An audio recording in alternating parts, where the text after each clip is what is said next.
Picture this. You're in the middle of class, doom scrolling on TikTok, and surprisingly enough, you've grown tired after your 57th queso clip of the day. Turn the lights off. You need something else to pass the time. Perhaps something scary. So instead, you open your school laptop and type in the name of your favorite children's mascot horror franchise. No, not that one. Five Nights at Freddy's. But the web version, where Freddy's going to teach you how to practice basic internet safety. But really, what do you think is the top result when you search for one of the biggest horror brands to date? Well, that's what I intend on analyzing in this video, and the rabbit hole goes deeper than you might think. To answer my previous question, you probably said something like the game's Steam page, or maybe it's Wikipedia, but no, that would actually make sense. In reality, it's a .io website called FNAFgame.io. Don't worry, it's not malware. Oh, my PC! It's a typical game site that gives you a wide list of options to get your grubby little hands on immediately, with some being more questionable than others. But how is this possible? This website proudly presents having every single entry from the mainline series, for free of course. Maybe the description here will clear things up. Five Nights at Freddy's has occupied first place in the horror game genre in the last 10 years. This series of Battle Royale games keeps the player's attention by making the level of danger rise over time. Let's take a look at the well-known game title. FNAF Unblocked is a survival horror game designed with simple gameplay. In Five Nights at Freddy's Unblocked, the player takes the role of a nighttime security employee trying to escape from scary bears and stay alive. Right. So if you couldn't tell, pretty much all the text on this site is AI generated, either in part or entirely. Because I really hope a living, breathing, remnant-infused human didn't actually waste their time coming up with this slop. So what exactly are these games? Are they a direct port or something else entirely? Well, see for yourself.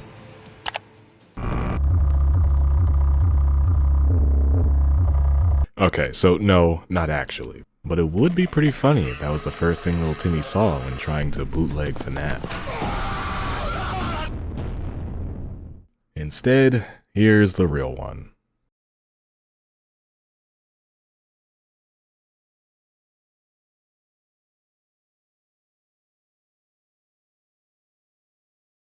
Yeah, so it looks like FNAF, but there's clearly some noticeable differences between this and the original. The static is, well, static, and there's no audio. I had to double check if my sound was on, but there's just no audio in the game until you actually start at night. But hey, at least Freddy's getting a little quirky back there, so that's something. Also, I'm sure you noticed the opening credit was to an, end it. Yeah, that. Don't worry, we'll circle back to that later in the video. For now, let's just see how night one goes.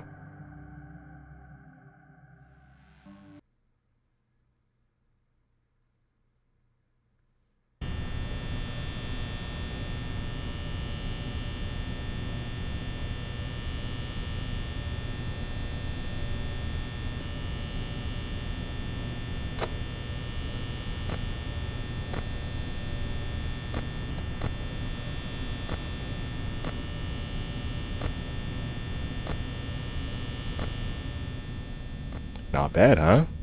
If you just quickly showed this to me, I'd probably think this was the original. From a programmer's perspective, the first game is fairly straightforward. You could probably run this on a printer. With that said, this port does have its list of issues. First of all, a lot of the audio is straight up missing, including Phone Guy. Hello? But I guess that should be expected from a web port. Any extraneous audio that isn't integral to the main gameplay loop has been scrapped. Most kids will be playing this without sound anyway, so I suppose it doesn't really matter. We've got some UI bugs as well, like UI elements not resetting when retrying, so things like door buttons, the time, and Foxy's curtain will remain as they were on your last attempt.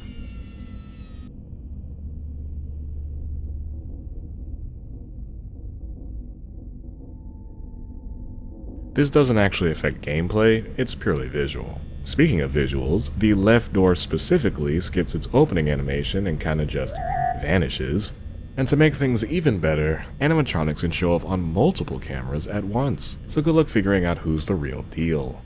And then there's Foxy. Oh, Foxy's a complete nightmare. Bonnie and Chica, aside from the camera bugs, behave as you would expect, but Foxy kinda just does whatever he wants. I'm almost entirely convinced he couldn't care less about you looking at the camera, as it seems like he moves between his phases in a set pattern every single time. This little oversight is actually a major problem. At the rate at which he progresses through phases and no way of stalling him, he's guaranteed to come knocking 4 times, ruining any chances you might have at actually beating this game. I couldn't even manage to get past the first night.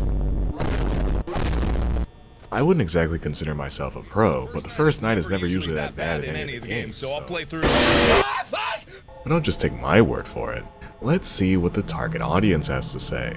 TBH, this weird port of FNAF is pretty fun, besides Foxy always being annoying. Wish the phone guy was there. W game. Why can't I hear the phone guy? I need the phone guy on this very shitty pirated version of FNAF. Uno a la primera noche se movieron los 3 primeros y ni siquiera eran. Well, there you have it. It seems the experts all agree. The AI levels have definitely been tweaked, but in order to be certain, we'll need to take a peek under the hood. After doing some extensive research, I was able to find the original developer of this port as well as its source code. Amdoid Games is actually one Sam Link, who has quite the extensive resume with multiple projects under his belt, including games, ports, and a customized engine, all showcased on this really cool portfolio. He's even made a mod that was included in the full version of SCP Containment Breach, so shout out to him. How you doing? You doing good? Hey, chillax over there. Where'd you go? Ah! What happened? Taking a look at the Git repo, it claims it's the first Five Nights at Freddy's game in JavaScript/HTML. I have no idea how true this is, but I'm willing to believe it, considering the first commit to this repo was on March 15th, 2015, more than a decade ago. Continuing, it says, ported without reverse engineering of the MMF code. Port was done entirely by reflection. This would explain a lot of the inconsistencies. It's honestly impressive he got as much right as he did, like the rate of power consumption and the length of each in-game hour. For the sake of time, I won't be going over all the code, but here are some interesting things I noticed. When the power runs out, a delay and duration variable are set to a random value that dictates how long it takes for both the initial wait and Freddy's jingle to play, similar to the original. This doesn't really matter since the timer or the in-game clock is stopped at the start of this function. This effectively means once the power runs out, you've already lost. I couldn't find any function or variable related to Golden Freddy, but all 7 nights are here, including custom nights.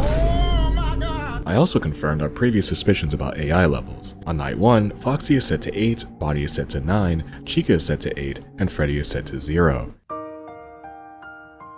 For comparison, here's what the original game's AI values look like. As you can see, these numbers aren't comparable at all. This is FNAF on New Game Plus Ultra Nightmare difficulty. Night 1 is more in line with base game's Night 5. Oh my god, bro. Oh, and if you're wondering, no, you cannot boop Freddy's nose. Oh, hell no, man. You know what, actually, I take back everything nice I said. Now, all in all, this is a pretty faithful recreation of the original game. But I'm sure you want to see something a little more wacky. Since we've been talking about Foxy so much, why don't we play a game entirely dedicated to him?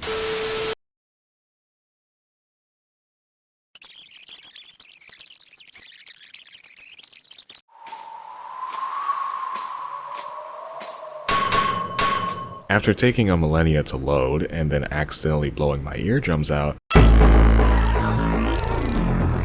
I'm presented with the title screen for One Night at Foxy's, and what a title screen it is.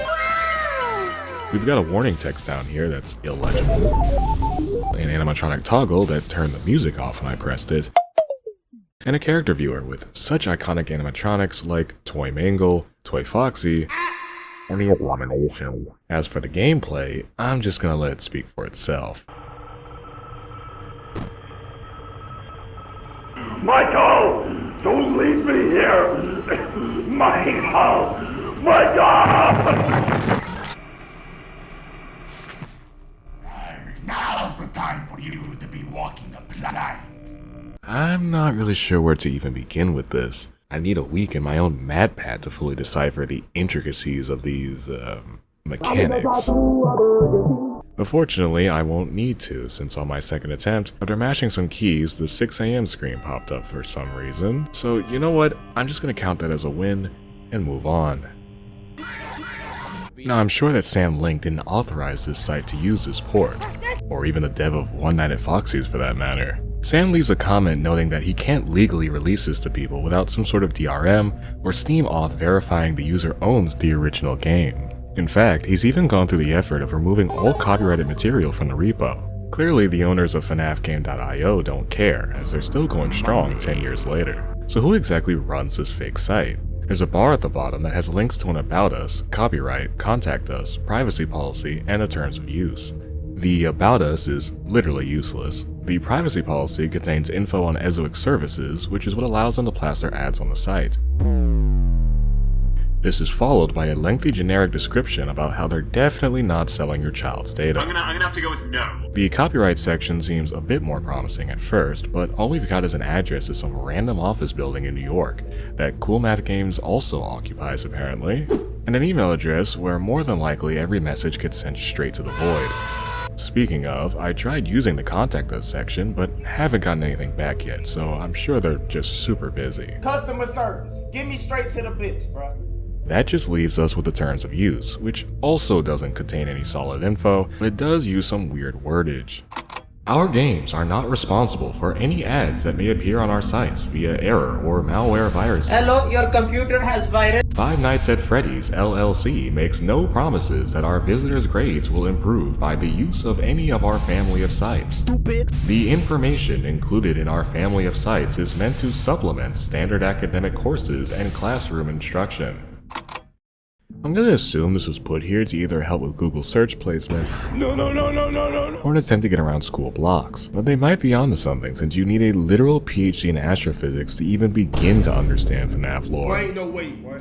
They also keep using the phrase our family of sites. Surprise, surprise, I know, this isn't the only fake FNAF site, but there are way more out there than you'd imagine. Most of these sites, including this one, use domain privacy tools to obscure ownership, so identifying the true owner will be next to impossible. I also noticed that they all have this same little section at the bottom, suggesting that they are either owned by the same person or group, or more likely, there's some pre-made template out there distributed amongst fellow operators, so they can easily set up quick, click-driven, ad-heavy clones to maximize revenue. Of course, this doesn't just stop with FNAF. If you take this terms of service and look it up on Google, there's literally hundreds of these fake game sites all centered around different IPs. We've got Among Us, Uno, Geometry Dash, Happy Wheels, Subway Surfers.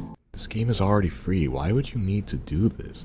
If you can think of a popular franchise, you can bet there's a fake game site for it pumped with ads. So why hasn't anything been done about this? I mean, it should be pretty clear that most of this is illegal. Connection terminated. Porting games without permission is copyright infringement, and using others' logos as your own is a trademark violation. Well, as I mentioned, it'd be incredibly difficult to track down the individuals responsible since they are hidden behind intermediaries, and even if a couple sites were to get taken down, 20 more would just be made in its place. More importantly, these types of fake game sites fall into a legal loophole. Because the games presented are free, it's not causing a direct financial loss to the copyright holder. Light work, no reaction. And as such, regulatory bodies like the FTC won't investigate since consumer harm hasn't been proven. We do not care.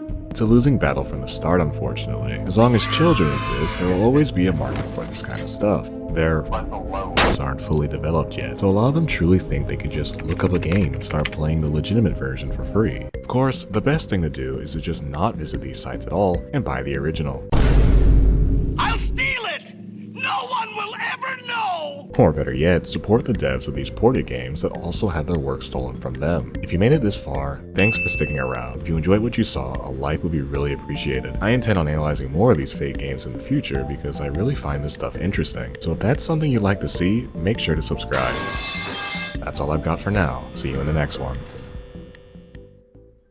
Don't scan this, by the way. I somehow got bamboozled into a Rickroll in the big 2025.